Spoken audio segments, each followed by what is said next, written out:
샬롬 샬롬 샬롬 샬롬. 하나님 사랑합니다. 여러분 주 안에서 사랑합니다.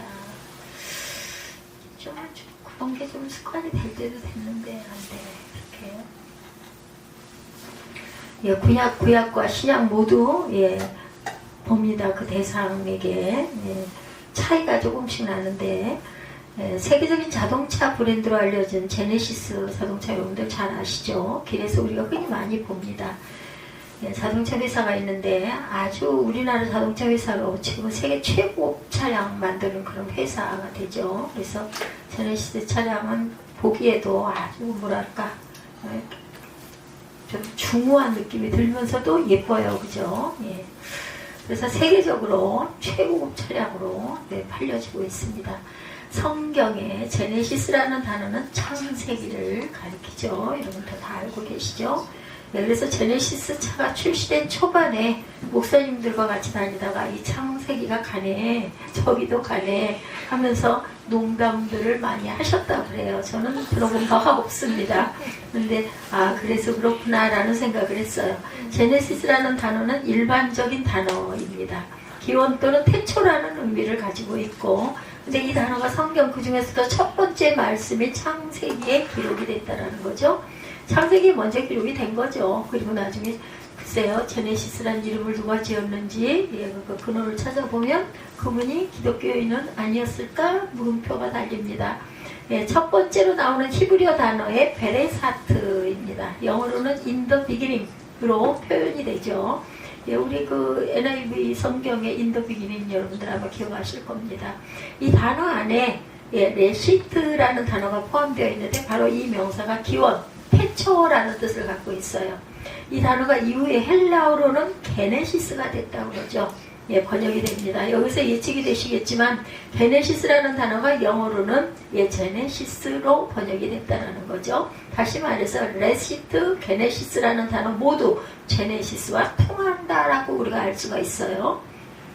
그래서 1장 1절에 보면 태초에 하나님이 천지를 창조하시니라. 창세기 1장 1절이죠. 구약의 첫 절은 온 우주의 시작점을 알려주고 온 우주가 어디서 왔는지 근원이 무엇이 있는지를 서로 이야기하면서 하나님으로부터 왔다는 사실을 선언합니다.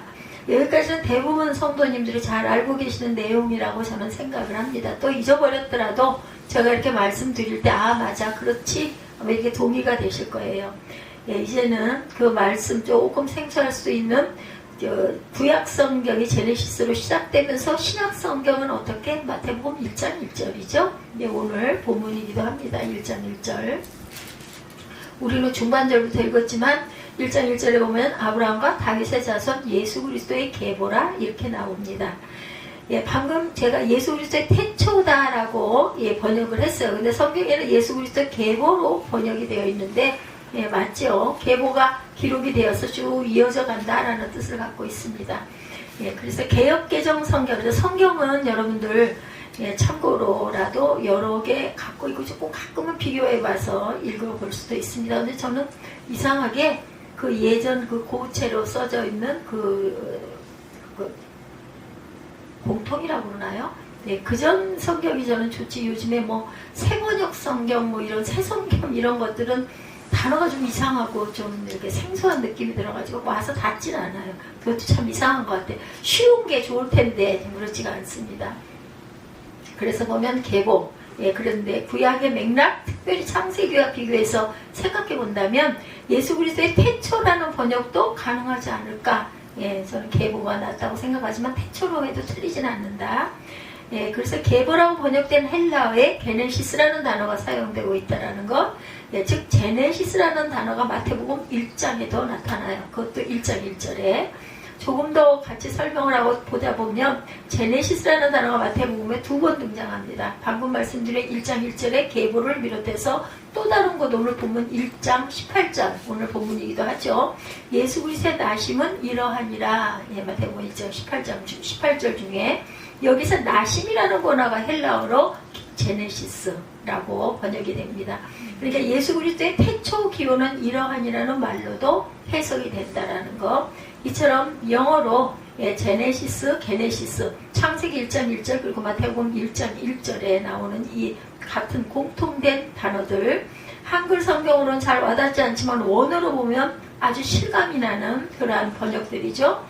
그렇다면 창세기 내용을 생각해 봅니다. 창세기 1장은 세상의 기원에 대해서 이야기하죠. 만물의 기원에 관하여 말합니다. 그것이 뭐라고요? 바로 하나님의 말씀, 즉 하나님께서 말씀으로 온 세상을 창조했다라고 전해요. 그리고 하나님이 말씀으로 세상을 지으신 과정을 자세하게 묘사합니다. 빛을 만드시고 궁창을 만드시고 물을 나누셔서 땅과 바다를 만드시고 하늘 궁창에 해와 달과 별을 만드시고 하늘의 새와 땅의 모든 생물도 만드시고 마지막으로는 남자와 여자를 만드셨죠. 이것이 온 세상의 기원, 곧 뭐라고요? 제네시스, 게네시스라고도 틀리지 않다, 맞다라는 거예요. 우리가 일상에서 많이 사용하지 않다 보니까 참 제네시스라는 건 자동차를 통해서 그렇구나 알았는데 게네시스는 조금 그런데 근데 같습니다. 이게 그런데 이후 아담과 하와가 범죄함으로 인해서 피조 세계가 모함으로 들어서 죄가 들어오죠. 그래서 이 안타까운 사실을 창세기 3장에 보면 마태복음은 또 다른 기원에 대하여 묘사합니다. 놀랍게 그 시작이 사람으로 시작이 되죠. 죄를 지은 근원이 사람으로. 창세기에 나타난 첫 창조에는 아담과 하와가 마지막으로 창조되었다면 마태복음의 두 번째 창조에서는 사람이 첫 번째 등장을 하죠. 그 사람의 이름이 바로 예수 그리스도시다. 하나님 인성을 입고 오신 하나님, 그죠? 성자 하나님입니다. 요한복음은 예수 그리스도의 오심을 가지고 빛의 오심이라고 이렇게 설명해요. 예수님이 뭐라고요? 무슨 빛? 참빛이라고 하죠. 참빛. 그 빛이 비치되 무엇을? 어두움은 깨닫지 못했다라고 이야기합니다. 그래서 제가 요번에 마음에 그냥 그런 마음들이 들어가지고 크리스마스 성탄절 때 우리가 우리 교회 어떤 특별한 행사가 많은 것도 아니고 또 다들 바쁘게 움직이고 하다 보니 성탄절은 이렇게 대림절이 한 주 한 주 가면서 다가오는데 내가 할 수 있는 일이 뭘까 생각을 하다가 이 빛이 생각이 나가지고 빛을 많이 놨어요. 지금 여기저기 빛을. 그러다 보니까요, 그 좋았던 점은 하나씩 그렇게 하면서 힘들었어요. 오는 거 뜯어서 끼워서 잘 할지도 모르는데 그거 꼽아가지고 또 중간 또 꼽는 그런 것도 단자도 있고 해서 꼽아서 끼울 때까지 엄청 힘들고 정리하고 치워야 되고 또 왜 이렇게 고장은 자주 나는지 또 그거 반품하거나 바꾸거나 이렇게 해야 되는 과정이 한 15일 정도, 그죠? 한 2주 정도 걸린 것 같고 그렇게 오면서 엄청 분주하고 번거롭고 하여튼 나갔다 들어오기만 하면 쌓여있는 것들 뜯어가지고 확인하고 잘 되나 안 되나 보고 어디에다 놓을까 이렇게 하고 또 크리스마스 트리도 조그만 것도 하나 뭐 누가 하라고도 안 했지만 그래서 나름 이렇게 해보면서 번거로운 가운데서도 주님 생각 더 많이 하게 되고 그리고 보면서 예쁘잖아요. 조금 비용은 들었지만 이거 그냥 한 건 아닙니다. 마음으로 한 10만원 정도 내가 이렇게 투자를 해서 추리만 하나 삐익하니 세우고 끝났다 할 게 아니라 그럼 어떻게 하면 좋을까 또 이게 제 생각에는 그래도 2, 3년은 쓸 수 있지 않을까? 매일 놀 건 아니니까 지금은 이제 때였기 때문에 제가 틀어놓지만 이것도 들여놔서 잘 보관했다 잘해야죠. 케이스를 어느 순간부터 그대로 보관을 했습니다. 안에 스티로폴도 모양을 해갖고 안에다 틀에 딱 끼워놓게 돼 있어서 오죽하면 반품에 써있더라고요. 그런 것들이 하나라도 빠지면 반품할 수 없습니다. 어느 날 그거 읽고 나서부터는 아주 열심히 모아서 두고 보관하는데도 박스가 좀 있어도 어쩌겠어요, 그죠? 그렇게 하든 아니면은 우리 3층 창고 있다는데 말씀을 좀 드려가지고 이 박스 몇 개만 좀 놔둘 수 있겠나요? 하고 부탁을 하면 안 될 건 없겠다. 하여튼 그런 마음을 가지고 만들고 하면서 분주하게 번거롭기도 하고 분주하기도 했지만 기쁨을 주더라고요. 하다 보니까 카드도 제가 그 전에 한번 이렇게 많이 구입을 해놓기도 했지만 그런 것도 이렇게 보다 보니 22년도, 21년도, 23년도 받은 카드들 저는 다 모아놨거든요. 그래서 그런 것들 잊어버리고 있었죠, 당연히. 하나씩 보다 보니까 그때 나한테 이렇게 카드를 줬구나. 우리 아들 카드, 우리 집사님들 카드 이런 것도 이렇게 보면서 웃기도 하고 조금 위로도 되고 혼자 쓸쓸한 부분이 올해 따라 꽤 많았고 나이가 들면요, 여러분들 섭섭이가 들어온다는 옛말이 있어요. 섭섭이. 마음에 아무것도 아닌 일인데도 젊은이들이 볼 때는 뭐 그런 걸 갖고 그게 뭐 마음이 어때? 뭐 그런 생각 자꾸 하면 안 좋지. 그럴 수도 있고 그게 맞아요. 맞는데 마음에 들어오는 건 또 어쩔 수가 없는 거죠. 그게 뭐 나쁘니까 하지 말자인 그거의 차원을 넘어서서 그냥 혼자서 고즈넉하게 이렇게 있고 또 아니면 너무나 공부하고 힘들고 왜 이렇게 숨가쁘게 모는 일은 많은지 밤에는 거의 깨어있다 보니까 그러다 보니까 그래서 오죽하면 제가 어저께는 아들에게 사무엘아 너 군대 가면 너 어떻게 살지? 이런 그전에는 안 그랬어요. 그래서 가서 좀 이렇게 훈련을 좀 받고 아이가 좀 변화되고 달라져서 올 수 있겠네. 그랬으면 좋겠네. 뭐 제 생각은 절대 안 했습니다. 근데 제가 마음이 이렇게 많이 허전한 거예요. 어떤 면으로 약해지고 허전하고. 그래서 나도 어쩔 수 없이 나이가 많이 들었구나 하는 생각을 했습니다.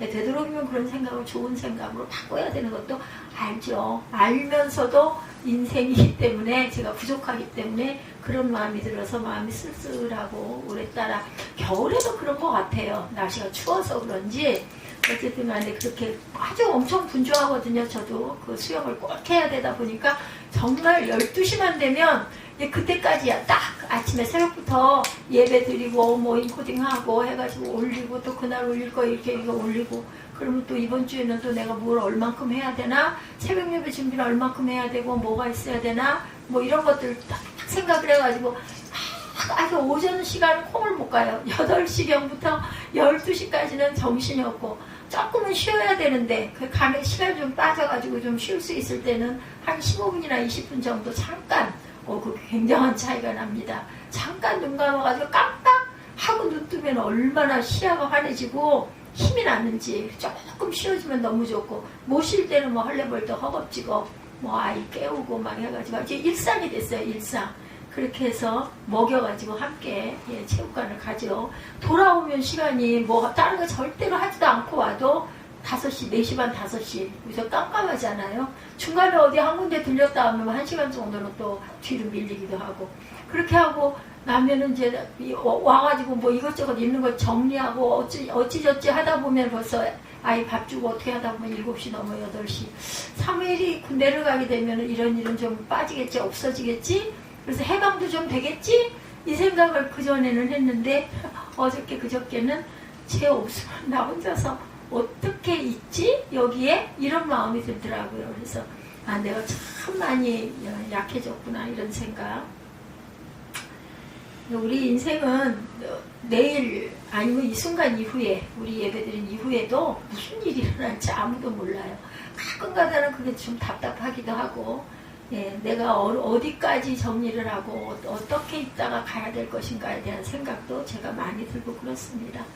여기 오늘 예수님이 참 빛이다. 그 빛이 비치되 무엇은 깨닫지 못해요. 어둠은. 제가 지금 그 말씀드린 게 맥락이 비슷해서 이야기를 한 겁니다. 참 빛이 비치는데 그 빛이 비치되 어둠은 절대로 깨닫지 못한다. 하나님이 저에 대한 계획을 갖고 계신데 저는 깨닫지 못해요. 깨닫지 못하면서 이때일까 저때일까 좀 알았으면 좋겠는데 그럼 계획도 하고 그죠? 급하네 바쁘네 이런 거 더 이렇게 해줘야지 우리 아들을 좀 더 훈련을 조금 더 해서 혼자도 잘 지낼 수 있게 해줘야지 뭐 이런 것도 좀 하고 하면 참 좋을 텐데 어느 순간 갑자기 벼랑간에 어떻게 될지 알지 못하기 때문에 마음이 불편할 때가 너무나 많아요. 제가 혼자서 어떻게 할 것인가 잘 살 거예요. 제가 문제지 제가 그죠? 그런데도 부모 마음으로는 그런 마음이 든다는 거죠. 여기서 흥미로운 단어가 있어요. 지저스와 조수아입니다. 조수아. 히브리어로는 예수, 요수아라는 단어에서 온 헬라어입니다. 구원자 혹은 뭐라는 뜻? 메시아라는 뜻을 갖고 있죠. 요수아, 조수아라고도 발음이 되죠. 지저스 또는 조수아. 조수아, 요수아. 구원자 메시아의 기원, 제네시스. 그것은 기원은 이러하니라 라고 표현이 되어 있다라는 거예요. 그래서 우리가 영어 번역 그런 것까지 비교해서 보지 않다 보니까 그냥 예수 그리스도, 지저스 여기까지는 다 아는데 이런 자세한 것까지는 제가 몰라서 오늘은 이런 부분을 함께 좀 나눠보고 싶다 해서 이렇게 찾았습니다. 구원자 메시아의 기원은 이러하니라, 제네시스는 이러하니라. 굉장히 다르게 느껴지지 않습니까, 여러분들? 그죠? 원래 표현에 따르면 인간 예수의 탄생에 부각되는 것 같은데, 구원자 메시아의 기원은 이러하니라, 이렇게 거기에 그 원어적으로 붙여서 우리가 설명을 보다 보면 등장한 굉장한 느낌들을 웅장하게 받게 됩니다. 아마도 마태는 구약을 잘 아는 유대인들에게 재치 있으면서도 명료하게 확실하게 이야기를 하려고, 제가 이게 이제 한 15, 16년 이렇게 쭉 똑같은 맥락으로 오다 보니까 제 지방에나 아니면 총회나 어디 가가지고 예배를 드리거나 할 때 목사님들이 설교를 하실 때 특히 우리 지방회가 그러시더라고요. 요번 그 회장님 되시는 목사님이 그러시더라고요. 그 말씀이 저는 이제 이렇게 말씀을 증거하잖아요. 확신한 그것들을 가지고. 근데 이야기 투로 말씀을 하시면 이런 생각이 들어요. 그러면 안 되는데 그냥 원고 없이 그냥 이야기 저 이야기, 물론 본문에 입각한 어떤 예화 내지는 마음의 감동 내지는 이렇게 해서 증가하고 얘기를 하시는데, 그렇게 설교를 하시는 걸 보면 왠지 집중이 안 되는 이런 부분이 있더라고요. 그래서 내가 이렇게 틀이 잡혔구나 하는 생각이 들어요. 이렇게 정확하게 내가 모르는 부분은 저는 모른다 그러고 넘어갑니다. 그런데 그렇지 않을 때는 우리가 이렇게 정확한 근거가 있어야 그걸 우리가 잊어버리죠. 잊어버리더라도 또 한 번 느끼고 갈 줄 아는 그런 마음들이 돼야 된다. 너희가 태초의 시작에 대해서 잘 알고 있지 않니? 태초의 인간이 어떻게 타락하게 되었는지도 알고 있지 않느냐? 타락의 결과로 우리가 어떤 삶을 살아가고 있는지도 잘 알지 않느냐? 우리가 지금 살고 있는 것. 제가 신문을 조금씩 보잖아요. 전체 많이 못 봅니다. 큰 글자들 많이 보는데 우리나라처럼 이렇게 편하게 겨울에도 따뜻하게 여름에도 시원하게 이렇게 사는 나라가 몇 나라 안 된다고 합니다. 대부분의 나라들은요 엄청 춥게 엄청 뜨겁게 이렇게 살아가고 있다. 이런 그 기사를 제가 잠깐 보면서 우리는 정말 축복받은 세대, 축복받은 나라에 살고 있구나. 제가 어린 날은 안 그랬거든요. 이민 어디로 미국으로 이민 간다 뭐 이런 사람들 보면 와 이렇게 보였었어요. 근데 지금은 거꾸로 저희 나라에 와서 살고 싶다는 분들이 굉장히 많다고 그러잖아요. 살기 편한 나라, 특히 의료시설이 너무 잘 돼 있는 나라. 미국은 감기 들면 죽는다고 합니다. 물론 다 그렇진 않겠지만 그렇게 의약품들이 비싸고 병원비가 비싸가지고 무슨 질병이 들었다 하면 죽을 수밖에 없는데 우리나라는 그렇지 않지 않습니까? 그래서 참 이렇게 우리가 이 시대에 우리가 살아가고 있는 거, 물론 불만도 많고 정치적으로도 어려움도 많이 있고 혼돈도 있고 하지만 이 시대에 내가 이렇게 살아갈 수 있다는 것은 하나님이 정말 축복하셨구나. 그 다른 곳이 천국이 아니라 지금 우리가 살고 있는 삶이 다른 미개 지역에서 우리나라를 만약에 본다면 천국에서 사네 이런 이야기를 할 것 같아요. 우리는 또 내부에 여러 가지 정말 온전치 않은 많은 부분들 이게 항상 이렇게 바뀌어 나갈 때는 혼돈이 많거든요. 그렇지만 외부에서 볼 때는 우리나라가 정말 복받은 인생으로 배고픈 사람은 별로 없잖아요. 지금 물론 아주 배고픈 분들이 없지는 않겠지만 그래도 얼마나 또 급식 점심급식 이렇게 해가지고 나눠주는 분들도 많고 이래서 정말 감사한 시대를 우리가 살아가고 있구나 하는 생각을 제가 새롭게 했습니다. 이제 내가 새로운 국면을 너에게 열어 보여주마. 우리의 구원자 그리고 메시아가 되시는 그분에 관한 기원을 내가 이야기해 주겠다. 이렇게 시작을 합니다. 이렇게 마태복음은 우리를 새로운 국면으로 초대하여서 인도합니다. 우리의 구원자는 어떻게 오시게 되었는지 그 기원에 대해서 말을 걸고 있는 거예요. 그러니까 창세기가 세상의 기원, 인류의 기원에 관한 이야기를 시작을 했다면 마태복음은 인류의 구원자 메시아의 기원에 대해서 이야기를 시작하고 있다. 이런 관점에서 마태복음 내용 그중에도 1장을 보다 깊이 우리 한번 잠깐 살펴보도록 하죠. 마태는 새 인류의 시작이 되시는 그리스도의 탄생을 다루며 흥미로운 관점을 보여줘요. 마태복음 1장은 매우 흥미로우면서도 논쟁적인 관점에서 메시아의 기원을 알려줍니다. 이야기는 크게 두 단락으로 구성되어 있어요. 1장 1절에서 17절까지가 한 단락이고 오늘 본문 18절에서 25절까지가 또 다른 한 단락이다. 이렇게 나눠보시면 됩니다.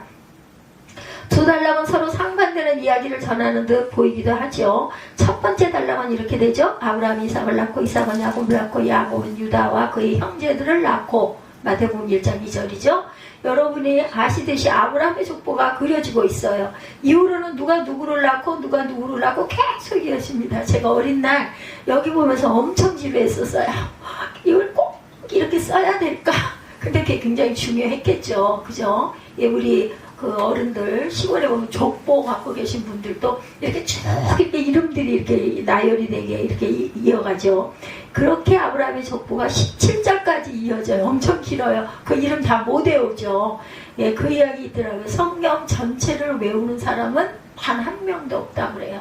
한 자도 틀리지 않게 정확하게 끝까지 다 외울 수 있는 사람은 아직은 없다고 제가 알고 있습니다. 또 그 이후에 알고 있는 위에 어떤 뭐 그런 분이 계신지는 모르겠지만 좀 그렇게 알고 있어요. 여기서 우리는 마태가 구원자고 예수님의 기원을 아브라함부터 찾고 있다는 걸 우리 알아요. 그렇죠? 그런데 족보 안에는 2세 다윗 솔로몬이 등장하고 그 이름들은 마리아의 남편이 되는 요셉까지 내려갑니다. 근데 잘 이어둔 계보가 갑자기 틀어지죠. 16절에 야곱은 마리아의 남편 요셉을 낳았으니 마리아에게서 그리스도라 칭하는 예수가 나시느니라.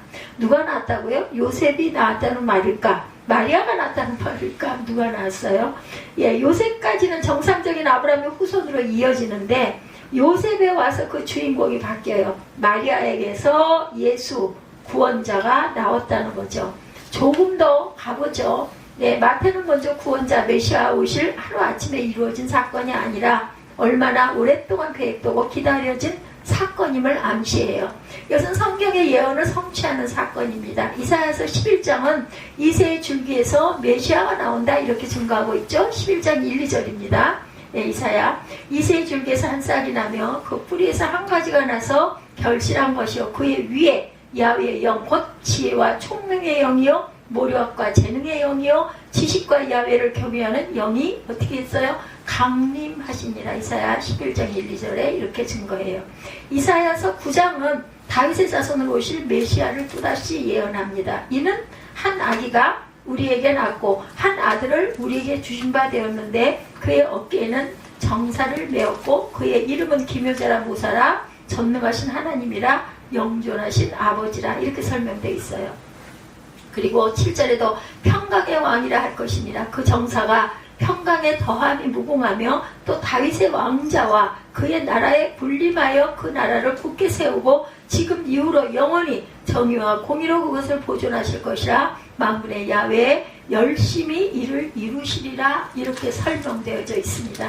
마태복음 1장 1절에서 17절은 하나님께서 말씀대로 메시아를 보내시기 위해서 긴 시간 동안 준비하셨고 그분도 오랫동안 때를 기다리셨음을 알려주고 있고 마침내 요셉을 통해서 이 땅에 메시아가 탄생하게 되는데 한 가지 아쉬운 것은 구원자 예수는 다윗의 가문을 통해 오시기는 했지만 혈통으로는 연결되지 않는다는 것입니다. 요셉이라는 이름까지 연결됐는데 실상 요셉의 씨앗으로 태어난 존재 아니죠. 마태복음 1장 18절에 이 비밀을 구체적으로 설명합니다. 1장 18절 보죠. 예수 그리스도의 나심은 이러하니라. 그의 어머니 마리아가 요셉과 약혼하고 동거하기 전에 성령으로 잉태된 것이 나타났더니 이렇게 설명되어 있어요. 놀라운 반전이에요. 놀라운 반전. 예, 나중에 우리 에스더 전도사 공부를 하게 되면 신약을 꼭 연구해서 예, 마태복음 이 부분 예, 잘 해가지고 알려주시기 바랍니다. 거기에 아마 우리가 모르고 있는 구체적인 내용들도 있지 않을까. 제가 구약을 전공시키고 싶었는데 제가 요즘에 든 생각이 우리가 너무 신약을 쉽다고 깊이 있는 거 자꾸 새벽에만 반복을 하다 보니까 저는 그냥 구약을 돌고 있는데 신약도 정말 깊은 의미를 많이 내포하고 있고 내가 모르는 게 너무나 많겠구나 이런 생각이 들더라고요. 좀 하나님의 뿌리나 하나님의 온전하신 뜻을 우리가 깊이 있게 파헤쳐서 알다 보면 그것도 믿음의 귀한 뿌리가 될 수 있다라는 그런 생각이 들었어요. 그래서 그것이 무색하게도 18절은 예수가 마리아라고 하는 여인에게서 성령으로 잉태되었다. 그리고 분명하게 요셉과 약혼하고 동거하기 전에라고 못을 박아요. 즉 요셉은 직접적인 연관이 없다. 그냥 쉽게 얘기해서 뭐예요? 양부예요. 양부. 그죠? 예, 양부고 마리아가 동정녀 마리아다라고 얘기하죠. 엄마이기는 한데 몸만 비는 거죠. 예, 그죠? 씨가 있었던 건 아니고 성령을 통한 동정녀 탄생을 강조하는 관점은 예수님의 곧 임마누엘 하나님이심을 드러냅니다. 그 다음 마태는 왜 길게 아브라함의 가문을 이렇게 나열을 했을까? 이사야에서 다윗의 자손으로 오실 메시아에 대한 예언이 있었죠. 그러므로 주께서 친히 징조를 너에게 주실 것이라. 보라, 처녀가 잉태하여 아들을 낳을 것이요 그의 이름을 임마누엘이라 하리라. 이렇게 얘기하고 있어요. 이사야 7장 14절에 여기에서 처녀는 아이를 낳아보지 않은 여인이다. 이렇게 우리 다 알고 있죠. 이렇게까지 얘기 안 해도 합니다. 그러므로 구약의 이사야서를 잘 알고 있는 이들은 이렇게 해석했을 가능성이 높아요. 다윗의 가문에 한 여인이 들어와서 다윗 가문의 싫어한 메시아를 낳을 것이다 라고 말합니다. 그러나 그 예상은 빗나가고 말죠. 마태복음이 증언하는 내용은 다르다는 거예요. 요셉과 청혼한 마리아가 성령으로 아이를 갖게 되었다고 증언합니다.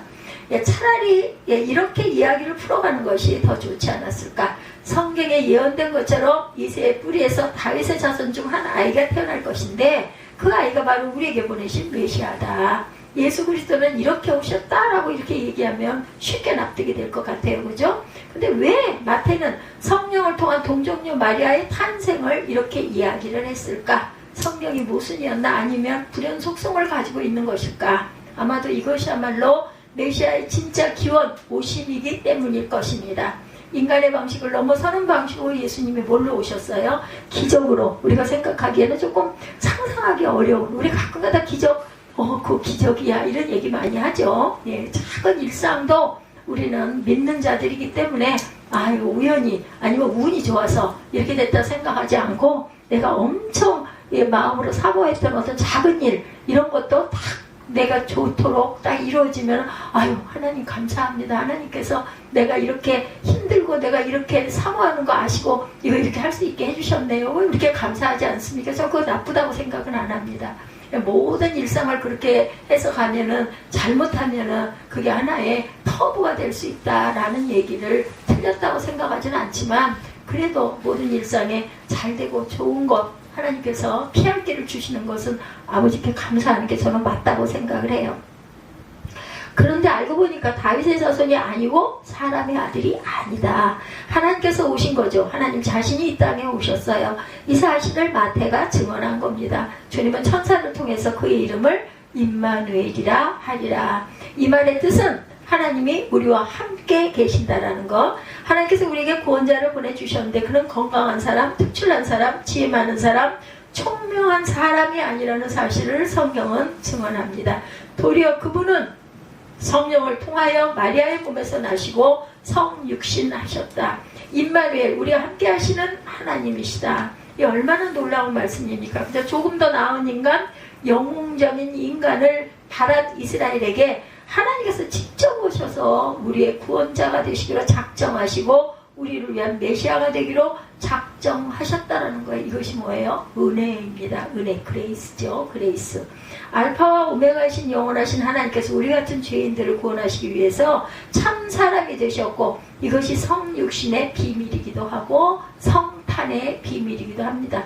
성탄절날 찬양하고 기뻐하고 그냥 은혜로 감사 말씀 한두 구절 읽고 그냥 기도하고 그리고 맛있게 케이크 잘라 먹고 인사하고 선물 교환하고 그러면 됐지 뭐 이렇게 무슨 이런 이야기를 구구절절 왜 해? 근데 저는 이제는 좀 이렇게라도 해야 될 때가 아닐까. 해마다 돌아오는 성탄절 그냥 가볍게 기뻐하면서 맛있는 거 먹고 나누고 선물 주고받고 이것도 좋지만 이거는 세상 사람들도 다 하는 거잖아요. 이런 은혜로운 시간에 이런 뿌리에 대해서 조금 우리가 알고 가고 여러분들 신학을 공부할 필요성은 반드시 있습니다. 신학을 알고 이해하다 보면은 하나님을 믿는 믿음이 단단해져요. 그래서 내가 변화받기도 왜냐하면 믿음이라는 게 흔들릴 수도 있잖아요. 근데 이런 증거를 보게 되면 맞아 그렇지. 그래서 이렇구나 이렇게 이해를 하게 되면은 우리가 그 마음이 단단해질 수 있기 때문에 하나님을 아는 것은 참 좋은 일입니다. 그것을 자랑하라는 것이 아니라 깨달아 알게 되면 우리가 굳건한 믿음이 되기 때문에 배우고 가는 거 맞습니다. 창세기 6장에 보면 하나님의 아들들이 사람의 딸들과 결혼하고 죄를 짓자 하나님이 결심하시는 장면이 나타나요.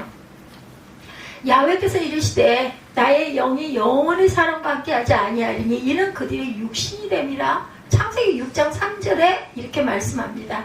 인간이 범죄했을 때 하나님은 결정하셨어요. 내가 아들과 영원히 함께하지 않겠다. 내가 이들과 영원히 함께하지 않겠다. 그런데 단호한 결정을 스스로 바꾸시고 인간을 향하여 손수 내려오셨어요. 무조건적인 하나님의 은혜. 이사야 7장 14절에 그러므로 주께서 친히 징조를 너에게 주실 것이라. 보라, 처녀가 잉태하여 아들을 낳을 것이요 그 이름을 임마누엘이라 하리라. 내가 너와 함께 하겠다라는 구원자죠. 마지막 대림절, 우리가 성탄절을 기다리면서 고백하는 바는 뭐예요? 우리는 과연 무엇을 기다려 와서 오늘 이 시간에 우리가 모여서 기뻐하고 찬양하고 반짝반짝, 제가 아까 말씀드린 것처럼 불빛을 바라보며 이쁘네 하고 있나? 작은 불빛 하나도 이렇게, 물론 전기의 힘으로 만들어진 것이긴 하지만 이렇게 반짝반짝 기쁘고 빛나는데, 주님이 영으로 오셔서 우리에게 빛을 이렇게 비춰주신다면 우리도 덩달아 이렇게 반짝반짝 이게 빛나야 되지 않겠나? 저는 이런 감동이 왔습니다. 우리를 구속하는 구원자가 되시기 위해서 성육신 하신 것을 기뻐하는 날, 조금은 이 깊은 의미를 좀 깨닫고 가는 게 어떨까? 임마누엘, 온 세상을 운행하신 하나님이 나와 함께, 저와 여러분과 함께 눈에 이렇게 보이게 빛으로, 이것을 못 보는 자들이 많아요. 그죠? 근데 우리는 볼 수 있고, 이런 작은 것 하나를 통해서도 눈물나게 감동이 될 수 있는 이런 저와 여러분들, 우리 공동부모를 갖고 있어요. 빛을 사모하는, 그냥 예쁜 빛이 아닌 거기에 생명이 있는 주님을 사모하는 그런 마음을 가진 공동체가 바로 예수 공동체, 믿음의 공동체, 교회라는 것. 그러므로 우리 기뻐하시기 바랍니다. 그분은 진실로 하나님의 아들이시며 진정한 구원자 예수 그리스도 하나님이세요. 임마누엘, 하나님의 진실로 우리와 함께 하신다는 것을 깨달아 알고 오늘 하루를 더욱더 기쁘게 지내시기를 주님의 이름으로 축복합니다. 기도하시겠습니다.